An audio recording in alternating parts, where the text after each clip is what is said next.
Sure. Thanks a lot. Matthew Lee, Inner City Press, on behalf of the Free UN Coalition for Access. Thanks for doing the briefing.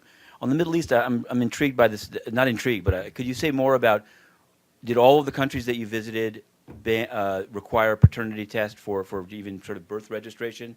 And is it something that UNHCR, for example, in camps, do they have any role in trying to how do people get registered? And I'm compelled to ask you, because it's right down your alley, about the Central African Republic situation. And I wanted to know whether, when Office of the High Commissioner of Human Rights and UNICEF became aware of the alleged rape of children by soldiers in the Central African Republic, your office was notified.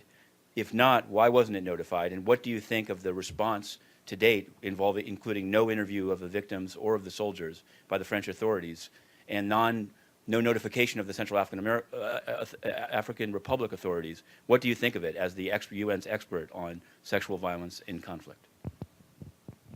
I think the first question was yes. I think this is why we're saying that it has to be a regional response, because all of the country have almost the same legal system, which of course has to do with religion, Sharia, and so we have spoken to each of them. We have spoken. UNHCR and UNICEF are working to actually get registration for certain, but these are children in camps. Again, that brings the problem. What about those not in the camps? So obviously we're working with them. The countries are willing, and they did ask, what can we do to support them in terms of helping with the legislative reform? So that really has to be done. And we don't have the expertise in our office, so we're trying to work with countries that have the capacity so that we also could improve our own capacity.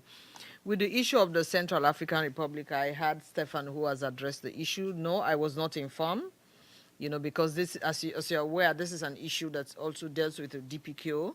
And when the report was provided, we were not informed.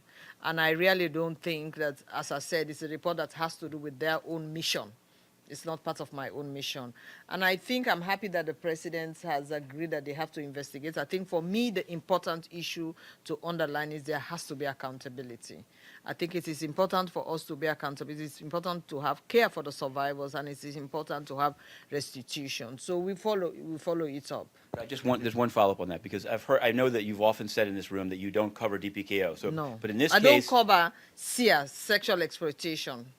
It's not, yes, okay, it's by DFS. DPKO. But my point is, I mean, not my point. The reality is that these are allegations against French Sangaris troops, not part of DPKO. In fact, the DPKO has said it has nothing to do with this, despite other evidence. So I'm wondering if, a country deployed in a country, let's say NATO forces in Afghanistan were alleged to do this. It's not DPKO. Doesn't your office have jurisdiction over one country's soldiers in another?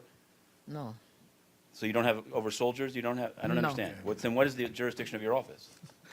It's a mandate. Yes, go ahead, Masoud. Thank you.